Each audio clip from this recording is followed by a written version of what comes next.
Morning, just leaving the van now after a peaceful night's sleep just outside of Torridon. We're going to do a walk today which is going in between these two snowy mountain peaks and around the back to a couple of locks. Now I'm not even going to attempt to butcher the name, so I will put the text in of what the lock is called because I know I'm going to be able to pronounce it. But what a lovely day, a lot calmer than yesterday as well. No Callum the stag though. Callum the stag has made another appearance. It was up there on that sort of just past the telegraph pole, just up there. No more than 30 seconds after I said this in the last clip that we haven't seen him.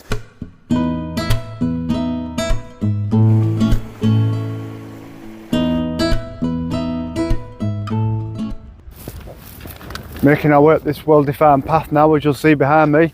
Easy enough to follow, cobblestone, but the views behind us are really sort of starting to open up now into the snowscapes and what we're heading to now.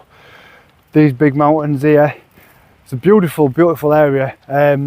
This time of year, to be honest, we kind of expected a lot worse weather. I know we had a bit of snow in the previous couple of days, which you'll see in our previous videos, particularly the snow day video. We expected a lot more in the way of like adverse weather really. A lot more like snow, rain, ice, and we had a lot of it to be fair. So we've been quite lucky, we're really enjoying it.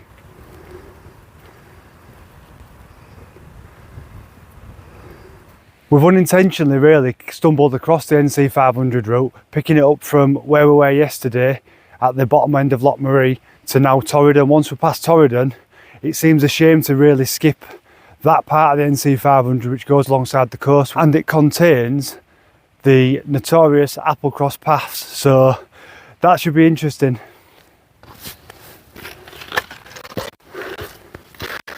Leah keeps saying to me that I use a descriptive word, beautiful, too much. Would you agree? What do you say, Leah? So much. And it ain't even beautiful. Like, it's typical Hullensian. It's beautiful. It's beautiful. Oh, gorgeous. Oh, stunning. See what I have to live with. The cheek.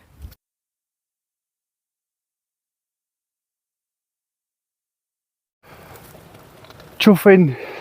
Speedy Gonzalez has left me again. She did this in Fort Augustus, just ran off and left me because she knows I ain't as fit as I used to be. My lugs are out and everything, but I'm distressed. All this hiking is killing me. Need to get fitter though if I'm going to keep producing this sort of content. What a life, eh? It's days like this that giving up work seems to be a great idea. It was something we've toyed with for a few years, and now like the times seems to have been perfect for us to do that. So it's a decision we've made. We've been doing this sort of lifestyle now since August 2023. So it's February the 14th today, Valentine's Day.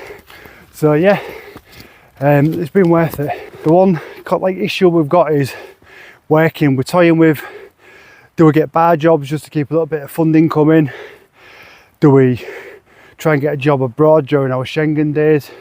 I'm not sure, so if anyone's got any advice on what they think might be the best way of doing that, it'd be much appreciated. There's somewhere in the distance, like I say, she keeps leaving. Ah, there she is. Just there. That's her.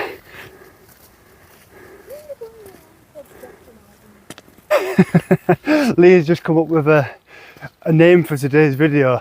I'm not sure YouTube will think it's appropriate, nor us really, but she wanted it to be Valentine's in the back of a transit. Now that might be out on different channels, but I don't think it's a YouTube channel thing.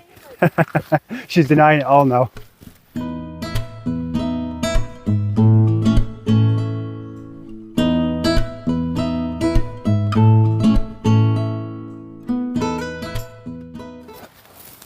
Making quite good headway now up this trail, just coming to like the meeting of these two mountains, and then behind, you may not see it, but there's another big snow-capped mountain just there.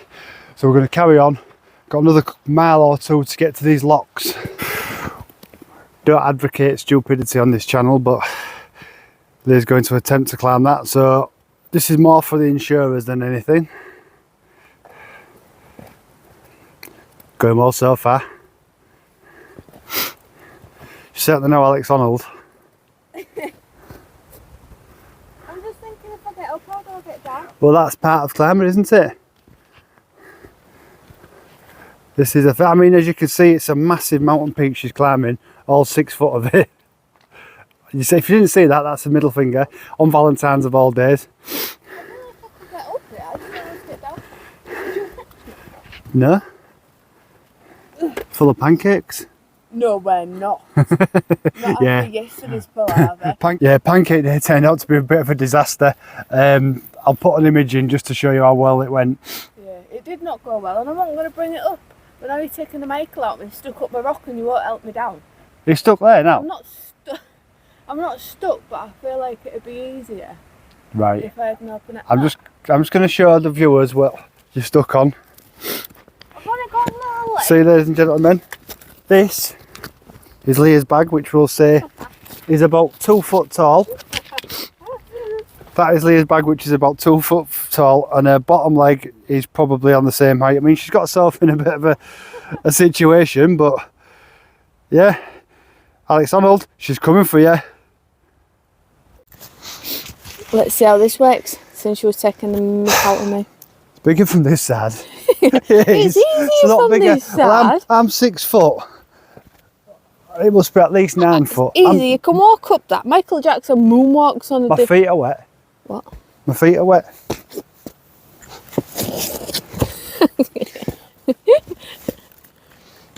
Don't hurt yourself. I've left my emergency whistle in the van. I've made myself look quite the fool here, haven't I? I'll give up. I give up. It's not as easy, is it? Nah. My pants fell down as well. No, Kevin Jorgensen. No one knows who he is anyway. People who know will know. You know. Yeah, that's a little if anyone watches wondering where you'll know, you'll know.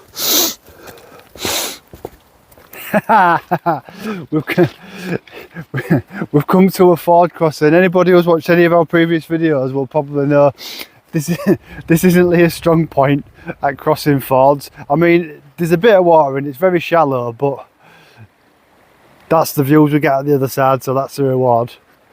We've got if unless you have to perform a rescue mission. Like a beach whale. It's going well, so to be fair, I've had deeper baths.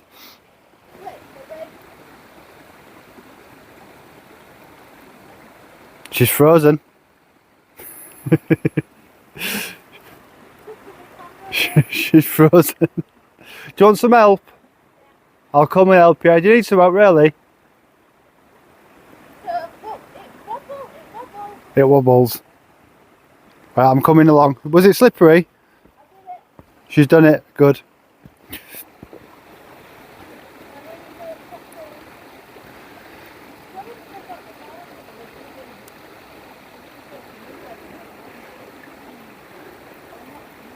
You might just hear her talking away to herself.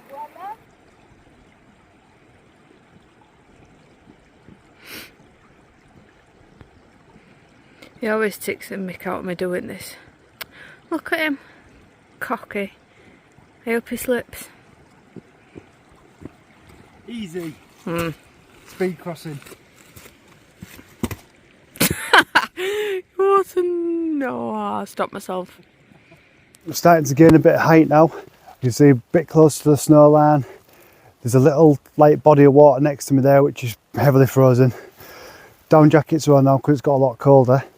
Just to sort of give an indication of like how thick the ice is. I think it's a good couple of inches. I'm going to chuck a stone at it. Like doing that. I missed the water, didn't I? Dickhead. Frozen solid.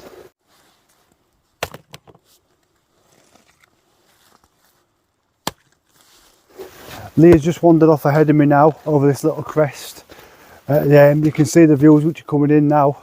I think once we go over there we might get our first views of the town possibly. Or not. One thing we've both been saying is how much like this reminds us of like the Austrian and Swiss Alps. Do you agree, Lee? Yeah, it's absolutely.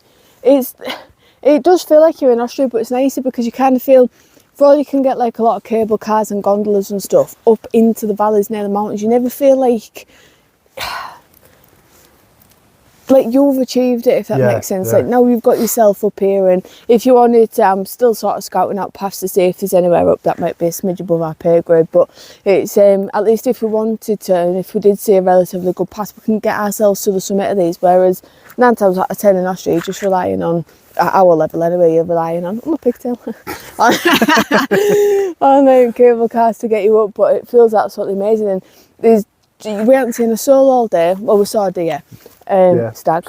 Callum. Callum, our little friend Callum. Yeah, it's got a very, very Austrian Alps, Swiss Alps feel, this area. We've just spent a lot of time in mountainous areas, generally in the Lake District. Not so much in this area, but now we've come, I think probably this area of Torridon and the Highlands and Ross and Cromarty area are probably our go-to now, just for these. I mean, it's different again with its winter coat on, but this is a brilliant, brilliant place to be.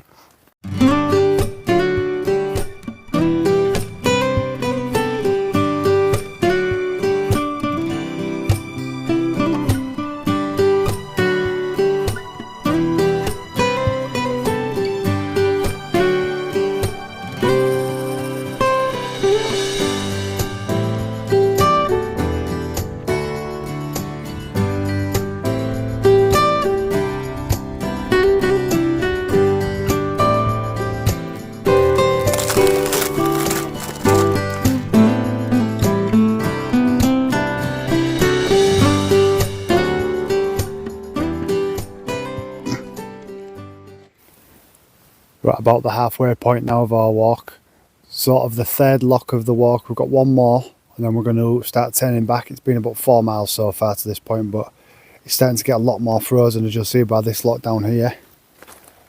Little lock there. Not really a lock actually, but it is called a lock. But yeah, you can see the temperature, sort of a lot more snow around. Really nice. This is the last lock of the walk now. It's quite a contrast really. The previous lock was frozen, this lock isn't, and then the one beyond is also frozen, so don't know why that is.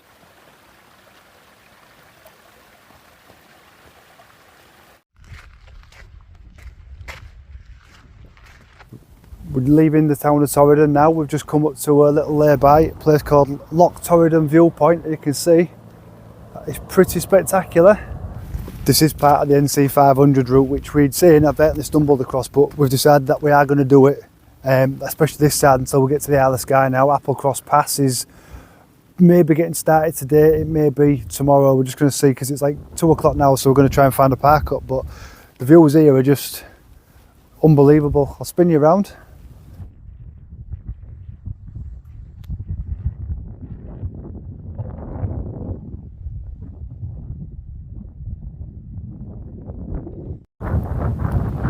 Just about a minute walk from the van where we parked up at this Upper Lake Torridon viewpoint, and just as we popped down to see this other little bay, we saw like a herd of 4 or 5 little deer, so we've got some footage in there we're going to put in now.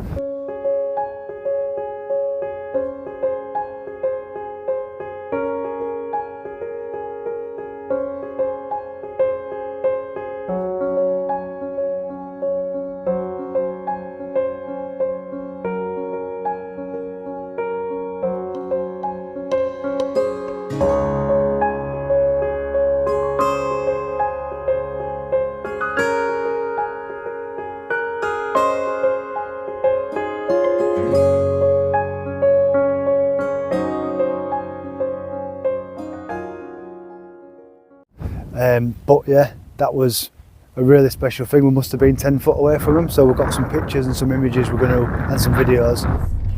Excuse me. Felons. We've just had suicidal sheep, now we've got chickens. Cockerels. No, one cock we've got here. Coastal route, like 24 miles. Right, here we go then.